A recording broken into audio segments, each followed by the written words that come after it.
Les lacs alpins sont des réservoirs d'informations sur le passé. Le sédiment accumulé au fond retrace une histoire chronologique du climat, du sol, de la végétation et des activités humaines de l'époque. Ce sont de formidables archives du passé. C'est l'un des nombreux sujets qui mobilisent le laboratoire Editem, une unité mixte de recherche de l'université Savoie-Mont-Blanc et du CNRS que j'aimerais vous présenter un peu aujourd'hui.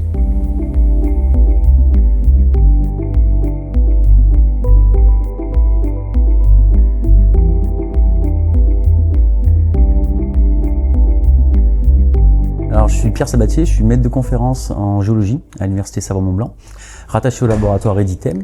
Et donc, je fais à la fois ma recherche au laboratoire Editem et mes enseignements en géologie en licence et master. Au laboratoire Editem, c'est un laboratoire pluridisciplinaire, donc en fait, on est quand même assez nombreux à travailler sur des thématiques différentes. Il y a plein de champs disciplinaires différents. Il y a à la fois des collègues qui travaillent en sciences humaines, c'est principalement des géographes ou des sociologues, qui travaillent sur, par exemple, les conflits en montagne ou la patrimonialisation. Ensuite, il y a des collègues plutôt en géographie physique qui travaillent principalement sur la très haute montagne avec le permafrost, les glaciers rocheux, les glaciers. Il y a des collègues chimistes qui travaillent plutôt sur les questions de chimie de l'environnement, à chaque fois chimie des procédés, mais également sur des polluants dans l'environnement. Et puis une partie du laboratoire qui sont des géologues et des écologues qui travaillent plutôt sur la dynamique des processus de surface de la Terre et notamment de la zone critique. Qu'est-ce que c'est que la zone critique ? Alors la zone critique, c'est la mince pellicule de surface de la planète qui intègre différents compartiments, à la fois la biosphère, l'hydrosphère, la lithosphère et l'atmosphère, sur lequel l'homme vit et dont il tire la plupart de ses besoins en fait. Et cette zone, elle est critique parce que si elle fonctionne pas correctement, nos sociétés peuvent dysfonctionner également. Et donc dans cette zone critique, il y a toute une dynamique d'interaction entre ces différentes sphères, forcées par l'homme, forcées par le climat. L'objectif, c'est d'essayer de comprendre cette zone critique, comment elle évolue au cours du temps, sur différentes échelles de temps, et ça peut se faire via du monitoring de la zone critique ou via le recours à des archives environnementales. Est-ce que tu peux nous parler un peu plus de recherches en particulier qui sont menées au laboratoire et nous donner un exemple de ce qui se fait actuellement, par exemple, ou qui a été fait dans le passé ?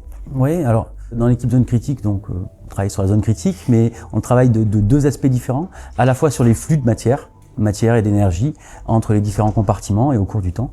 Et puis sur l'aspect plutôt trajectoire, donc comment cette zone critique elle évolue au cours du temps, avec une profondeur donc temporelle importante. Et pour avoir recours à cette profondeur temporelle, on utilise notamment des archives sédimentaires, donc des carottes sédimentaires, notamment lacustres.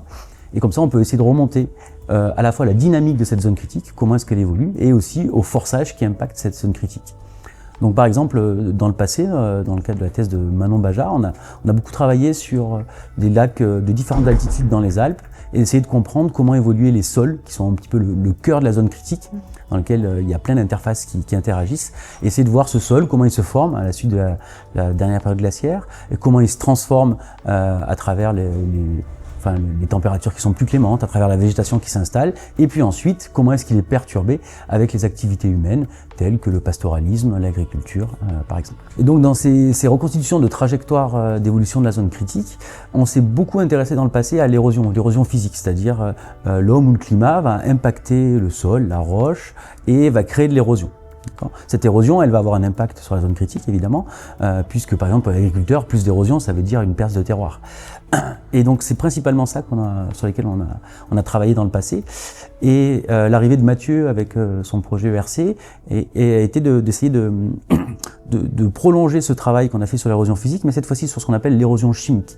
C'est-à-dire comment les sols vont réagir avec tous ces processus qui interagissent sur la zone critique et comment ils vont se transformer au cours du temps, mais d'un point de vue plutôt chimique, en fait, quelles sont les transformations minérales et comment est-ce qu'on va pouvoir l'enregistrer. Donc ça, c'est quelque chose qu'on faisait pas du tout dans le passé et qui est extrêmement complémentaire de ce qu'on a pu faire. Et donc ça va permettre d'avoir une vision un peu plus holistique de la zone critique. Un peu plus globale. Ouais.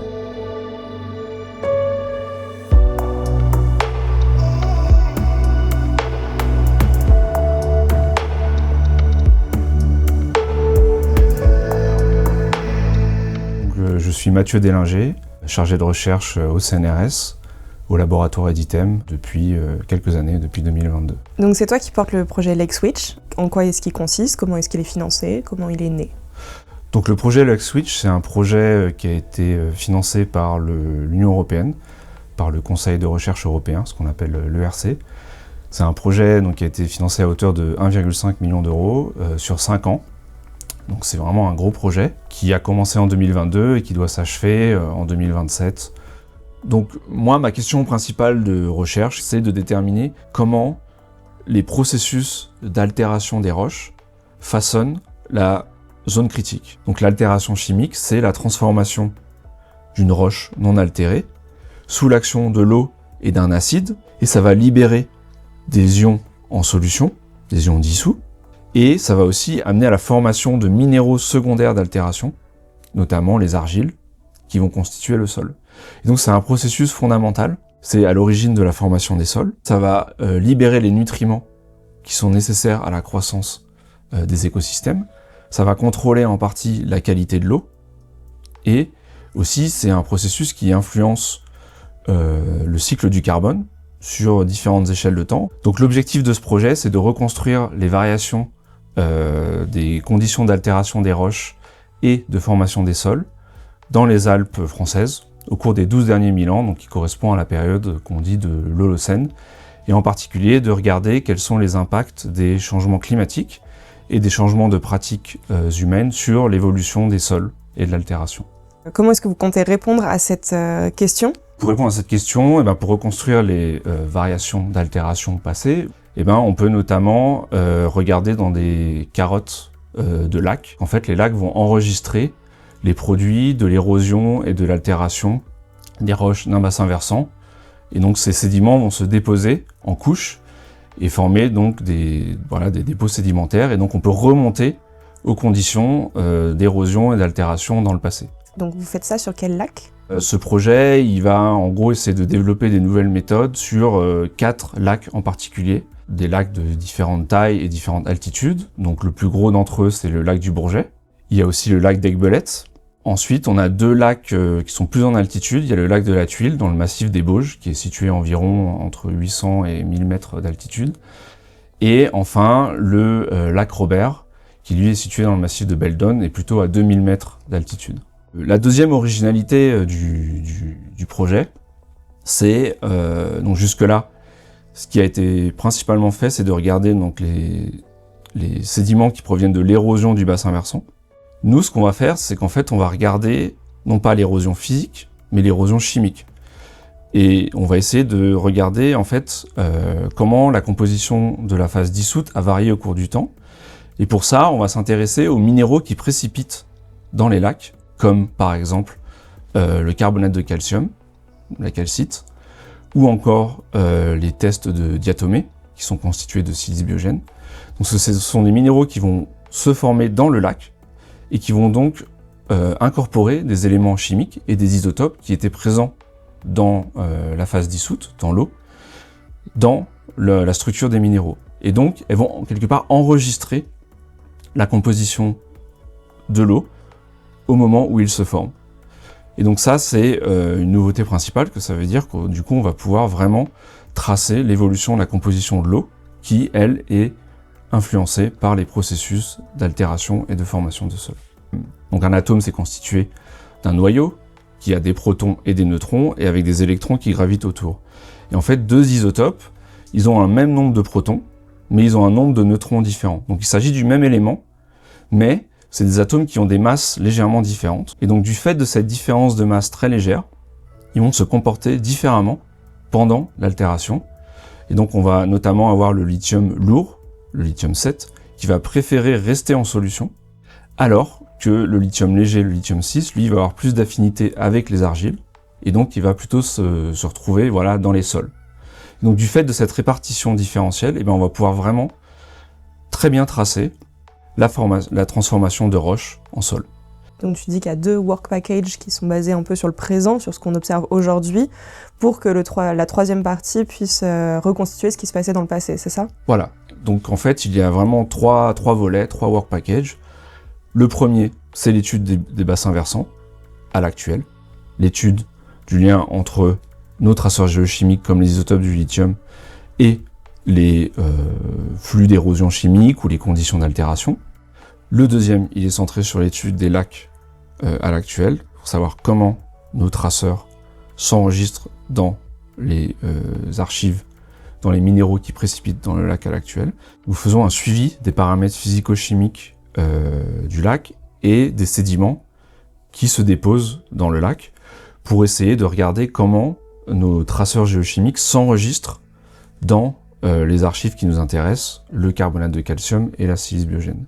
Et le troisième volet, lui, il est vraiment basé sur les carottes sédimentaires pour reconstruire comment notre traceur de l'altération a varié dans le passé. Donc en fait, la manière dont j'ai structuré le projet, c'est vraiment par cette approche qu'on appelle l'approche source-puits, donc du bassin versant, en passant par le lac et vers les carottes sédimentaires. Donc en fait, ça suit la trajectoire, quelque part, de nos ions qui sont mis en solution par l'altération, qui arrivent dans le lac, puis qui sont piégés dans le carbonate de calcium, et ensuite qui se déposent dans le sédiment pendant des centaines et des milliers d'années.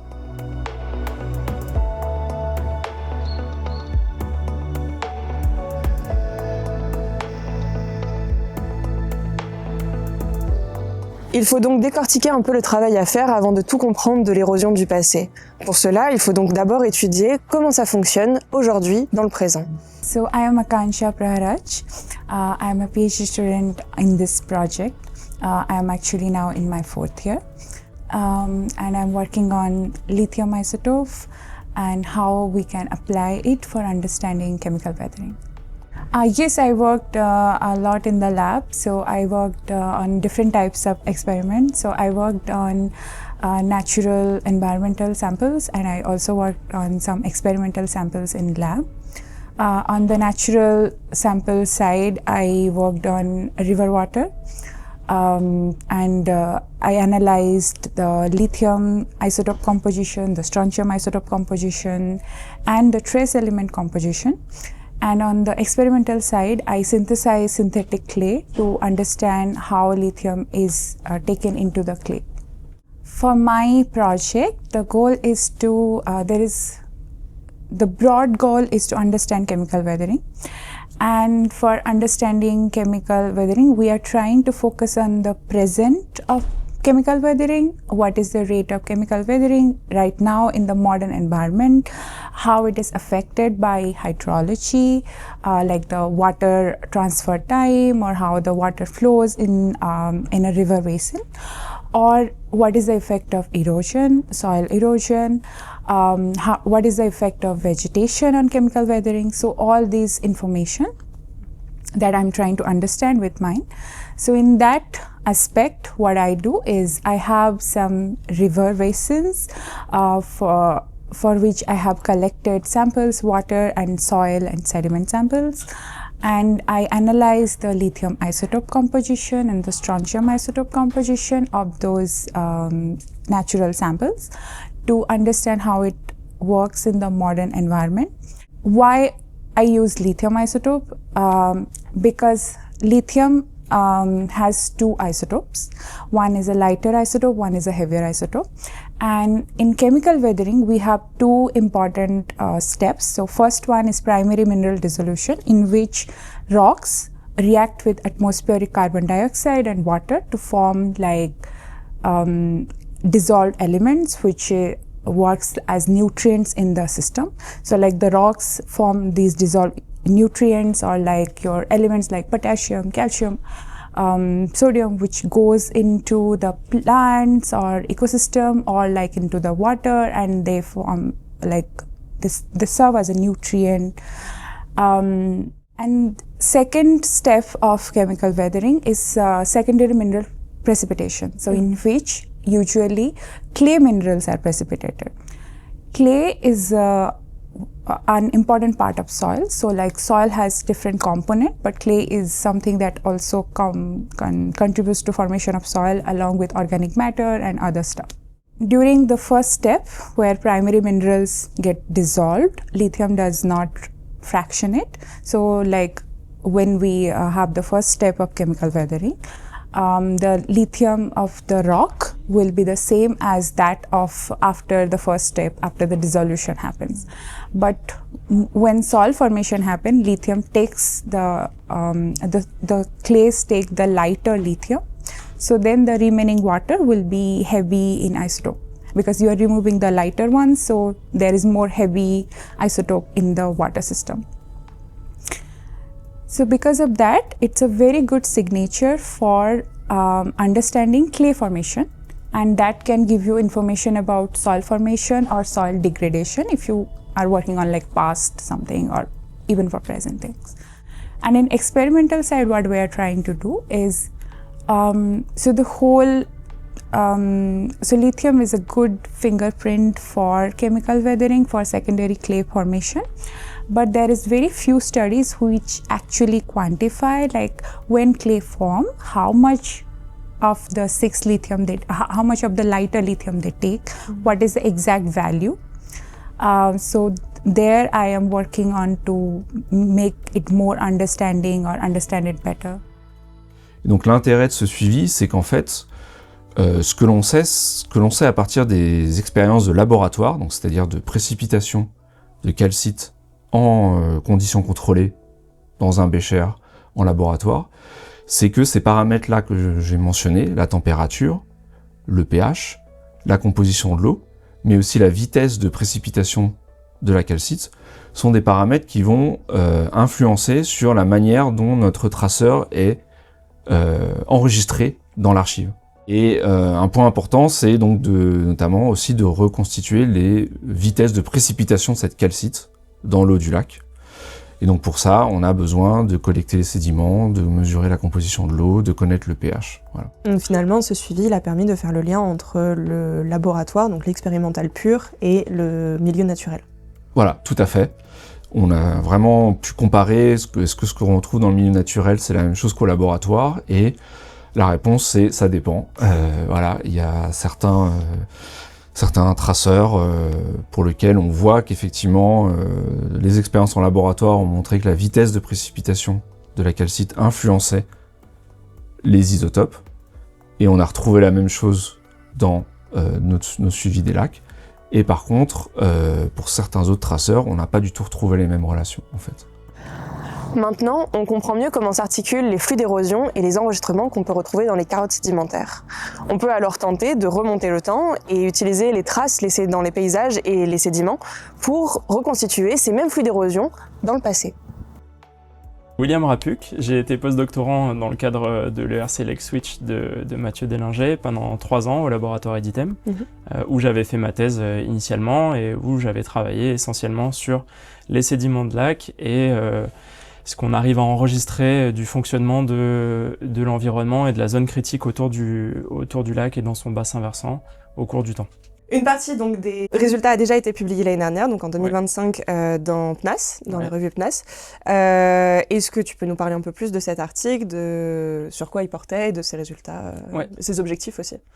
Oui, bien sûr. Donc ce travail, c'est en quelque sorte la continuité et le lien entre ma thèse et le projet ERC, qui présente plusieurs similitudes, notamment de s'intéresser au lac du Bourget. Donc c'est un travail qu'on a réalisé sur le lac du Bourget, à partir des carottes de sédiments qu'on avait extraites en 2018 et 2019 pendant ma thèse.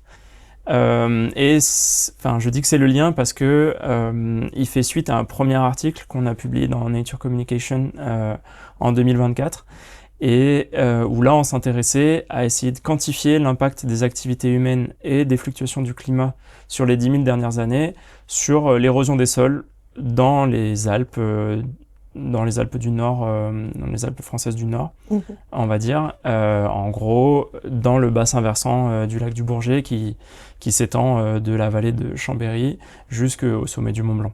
Ok, donc ça c'est la première partie, c'est cette quantification des effets des activités humaines sur l'érosion.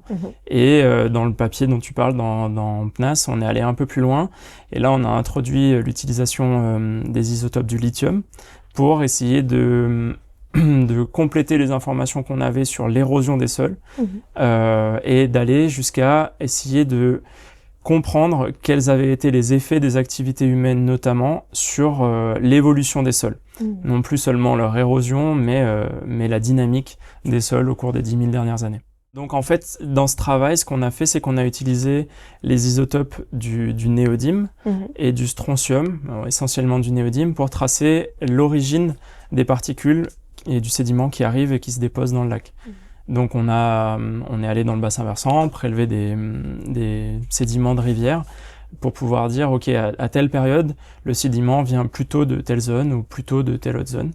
On a combiné aussi ces informations avec des données d'ADN sédimentaire piégées dans d'autres lacs dans le bassin versant à différentes altitudes pour savoir si les activités humaines étaient plus ou moins intenses en fonction des tranches d'altitude et au cours du temps, pour avoir une idée de où est-ce que exactement avait lieu l'érosion, aussi pour savoir à quel type d'activité elle était liée, mais on pourra y revenir. Et donc on avait déjà des notions assez importantes de comment fonctionnait le bassin versant, et grâce à ça, et seulement parce qu'on a ce genre d'informations, on aurait pu avoir ce genre d'informations avec d'autres outils, mais parce qu'on a ce genre d'informations, on arrive à dire, OK, quand mon signal de lithium il fluctue, il diminue par exemple, on sait que ça va être plutôt parce qu'on a du développement de sol.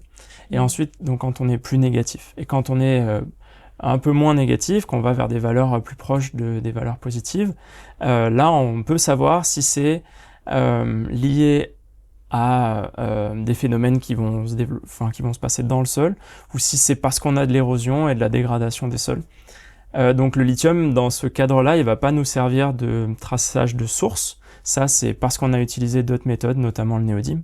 Mais le lithium, lui, va nous renseigner sur l'état des sols au moment où ils sont érodés.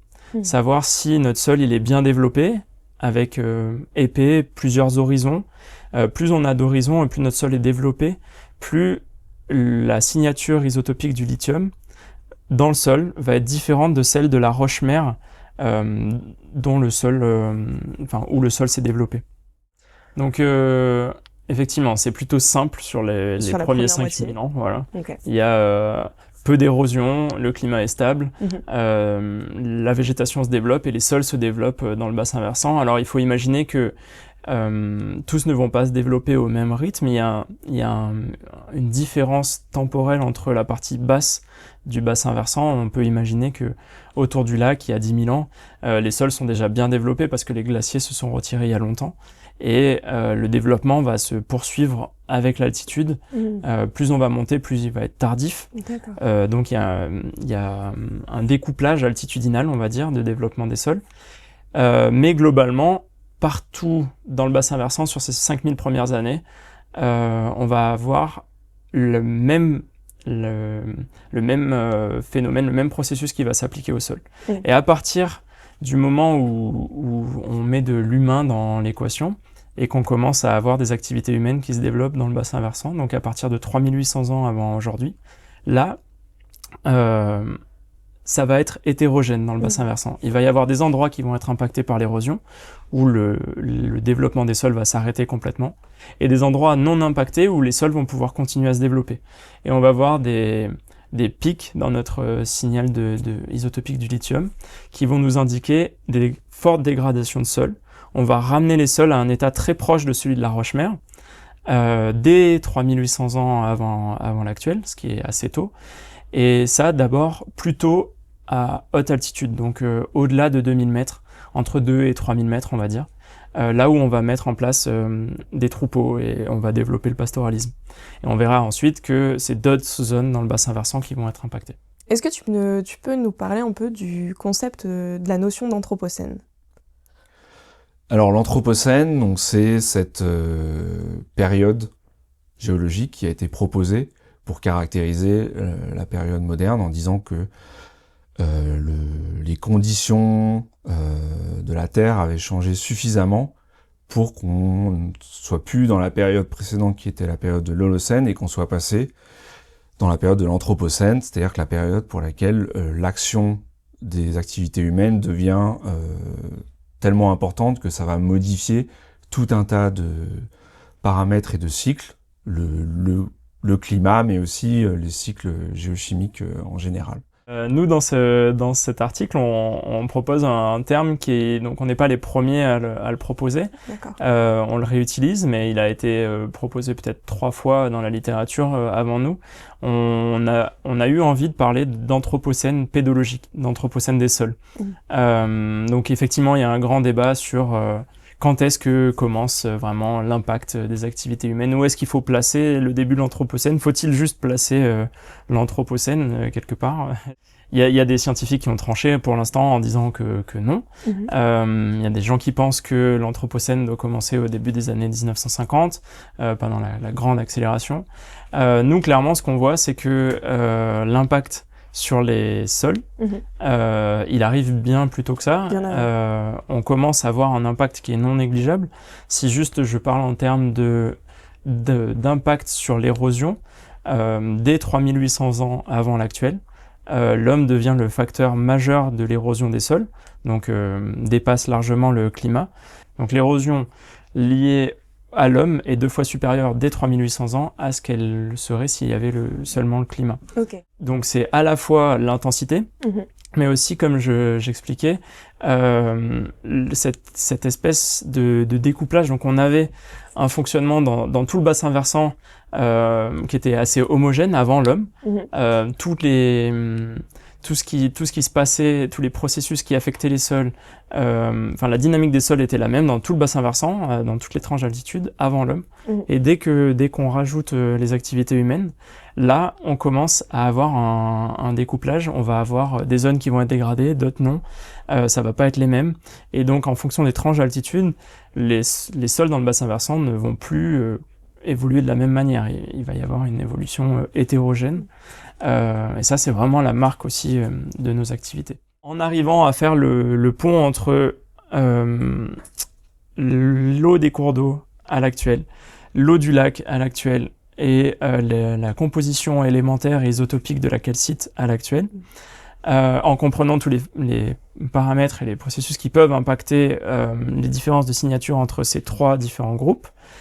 Ensuite, une fois que ça c'est bien compris, on arrive peut-être à reconstituer au cours du temps l'eau du lac et les apports d'eau des grands cours d'eau au cours du temps sur les 10 000 dernières années, et peut-être, par chance, on arrivera à montrer que l'évolution des signatures de l'eau des cours d'eau est liée au développement des sols, au développement de la végétation. Donc ça c'est le cœur vraiment du projet ERC LEC-SWITCH, et sur lequel on est en train encore de travailler actuellement. Et le travail qui nous reste à faire, c'est de regarder par contre cette fois une autre phase qui n'est pas les carbonates de calcium, mais qui est la silice biogène, qui correspond au test de diatomée. Donc les diatomées, ils forment un test qui est constitué de silice, pas de calcium.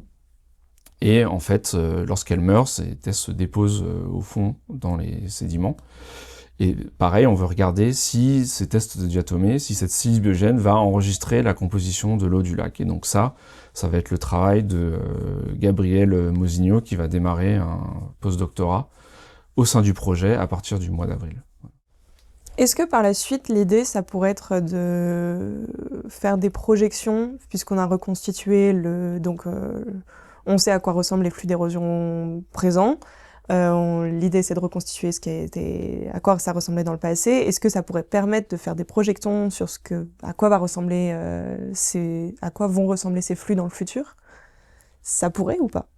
Oui, absolument. Donc l'un des objectifs du projet, c'est donc de déterminer comment les sols et les vitesses d'altération ont varié dans le passé, en fonction de changements climatiques, de changements de température, de quantité de précipitations et des pratiques, notamment des pratiques agropastorales, puisqu'on travaille dans les Alpes, et donc de définir des lois, et donc d'utiliser ces lois ensuite pour les mettre dans des modèles qui vont pouvoir prédire si on a un changement de température de temps, si on a un changement de précipitation de temps, si on va déforester ou si on va avoir telle quantité de pâturage ou de surpâturage par exemple.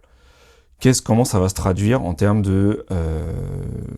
comment ça va se traduire en termes d'érosion. Ça, c'est des choses qui sont déjà étudiées par beaucoup de recherches, mais aussi comment ça va se traduire en termes de vitesse de formation des sols. Et aussi, si on a une perturbation importante, si on a vraiment une grosse phase d'érosion, on va décaper notre sol de manière importante, à quelle vitesse il va se reformer. Ça, c'est vraiment des choses que on veut essayer de prédire grâce à des modèles et des lois qu'on va définir avec des études de terrain. Donc à quoi ça sert tout ça? Premièrement, donc il faut pas oublier que c'est de la science fondamentale, hein, c'est la première chose que ça apporte, c'est des connaissances. Donc déjà juste la première connaissance, c'est de savoir depuis quand et comment nos activités humaines ont impacté notre environnement. Alors comme ça va pas changer la vie de tout un chacun, c'est sûr, mais ça nous permet de replacer un petit peu le contexte. Par exemple, on ne peut plus dire, maintenant qu'on a ces résultats, même si on pouvait s'en douter déjà avant, que l'environnement dans lequel on évolue quand on va en montagne, par exemple, c'est un environnement naturel. Non, c'est un environnement qui est complètement anthropisé partout dans les Alpes depuis au moins 3800 ans. Donc on ne se déplace pas dans la nature, en tout cas pas comme elle était avant l'intervention de l'homme. Donc déjà ça c'est un point qui est assez important. Juste d'un point de vue de notre approche et de notre regard qu'on peut porter sur la nature. C'est déjà un petit changement aussi de perspective. Ensuite, bien sûr, l'idée c'est d'aller plus loin. C'est d'essayer de comprendre, et donc c'est pour ça qu'on continue à travailler sur de plus en plus de lacs, et on va essayer aussi d'exporter ce qu'on fait là ailleurs, pas forcément seulement dans les Alpes européennes, voir quelles vont être les pratiques qui vont avoir le plus d'effet en fonction, comme on l'a dit tout à l'heure, de l'altitude, de la végétation, de la lithologie, donc du type de substrat sur lequel on se trouve. Et à terme, quelque chose qui pourrait être mis en avant par ce genre d'études, c'est de dire, ok, bon, il y a des pratiques qui sont adaptées à un type de milieu, plus ou moins, qui vont avoir un impact qu'on va essayer de minimiser le plus possible, et des pratiques qui sont pas du tout adaptées. Typiquement, il y a des pratiques pastorales qui vont avoir, en fonction des milieux, un effet réellement délétère qui va entraîner quasiment la disparition complète des sols. Est-ce qu'il faut maintenir ce genre de pratiques dans des milieux qui sont très fragiles, ou est-ce qu'on pourrait pas déplacer la pratique, moduler la pratique? Moi, ce que j'espère, c'est que ces données, ces recherches nous permettent d'arriver jusqu'à ça. En tout cas, ça c'est un des objectifs. Pourquoi c'est important de s'intéresser à l'effet qu'on va avoir sur les sols? En fait, ce qu'il faut vraiment comprendre, c'est que les sols, c'est le support de nos activités et de nos sociétés à l'heure actuelle. Autour de nous, tout est construit sur des sols. Notre agriculture, elle dépend des sols. Donc la production alimentaire, elle dépend fondamentalement de nos sols. La qualité de l'eau dépend de nos sols. Les crues qui vont impacter notre milieu de vie dépendent de la bonne santé aussi des sols et de la végétation. Et donc comprendre notre effet sur les sols pour essayer de le limiter, c'est vraiment primordial, parce que ça va toucher le milieu qui est le support de quasiment 99,9% de la vie sur Terre. Donc détériorer ce milieu, ça va avoir des impacts qui sont vraiment très très importants. Donc je me répète, mais sur la biodiversité, sur la qualité de l'eau, sur notre capacité à avoir une production alimentaire, notamment dans un contexte où c'est de plus en plus complexe. Donc préserver les sols, c'est vraiment très important, et donc trouver des manières d'interagir avec ces sols qui soient moins délétères, ou le moins délétères possible, le plus adapté au milieu. Je pense que c'est vraiment quelque chose vers lequel on doit aller. Et d'ailleurs, on n'est pas les seuls à le penser. Enfin, l'Union européenne appelle à ce genre d'études aussi, notamment, et d'autres groupes de recherche à l'international. Donc voilà, c'est vraiment primordial.